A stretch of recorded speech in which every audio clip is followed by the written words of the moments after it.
नमस्कार मित्रांनो, स्वागत आहे तुमचं माझ्या नवीन ब्लॉगमध्ये. मागच्या आठवड्यात डीमार्ट मधल्या मित्रासोबत गेलतो शिवप्रतापाची साक्ष असलेला किल्ले प्रतापगड बघायला.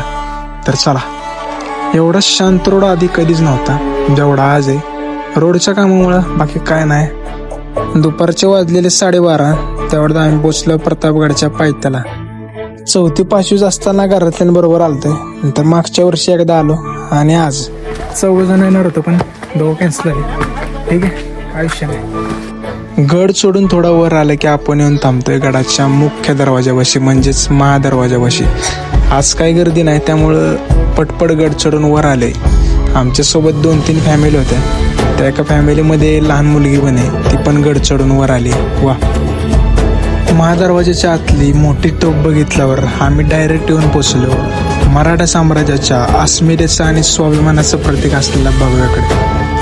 आज ऊन एवढं जास्त होतं तर माझी टोपी पण गैर राहिली नेमकी. मागं बघितलं तर लहान मुलांची शैक्षणिक सहल आलती. त्यांच्या सरांना विचारल्यावर कळलं की ते सांगलीवरून आले. त्यांच्यावर बोलल्यावर आम्ही आलो झेंडा बुरुज 2रा टप्पा तटबंदीवर. प्रतापगडच्या काही भागात एका भिंतीखाली दुसरी भिंत अशी दुहेरी तटबंदी पाहायला मिळते. यामुळे जर शत्रूने पहिली भिंत पार केली तर तो दुसऱ्या भिंतीच्या मारात अडकत असे, ज्याला दुहेरी तटबंदी असे म्हणतात. याला म्हणतात खरं आर्किटेक्चर. जसं गड चढून वर येत होतो तसं जावळीचं खोरं एकदम स्पष्ट दिसत होतं आणि नजर हटतच नव्हते. तेवढ्यात आवाज आला सांगलीवाले सहलीच्या मॅडमचा. तर त्यांच्या मुलांना गडाविषयी माहिती आणि गाईड करत होता. या सहलीतला एक मुलगा एकटाच फिरत होता.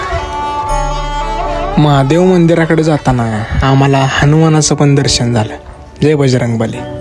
सन 1656 साली गडाच्या बांधकामाच्या वेळी हे स्वयंभू शिवलिंग सापडले.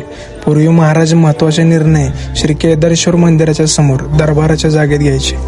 अफजल खानाच्या भेटीला जाताना शिवरायांनी प्रथम श्री केदारेश्वराच्या रुद्राभिषेक करून भेटीला गेले. भेटीची इच्छा पूर्ण होताच सुखरूप गडावर परत आले. प्रतापगडावरील निसर्ग सौंदर्य, तेथील वन्यजीव आणि अंधाऱ्या रात्रीलाही प्रकाशाची दिशा दाखवणारा शिवरायांचा पुतळा बघून आम्ही निघालो परतीच्या प्रवासाला. छत्रपती शिवाजी महाराज की जय.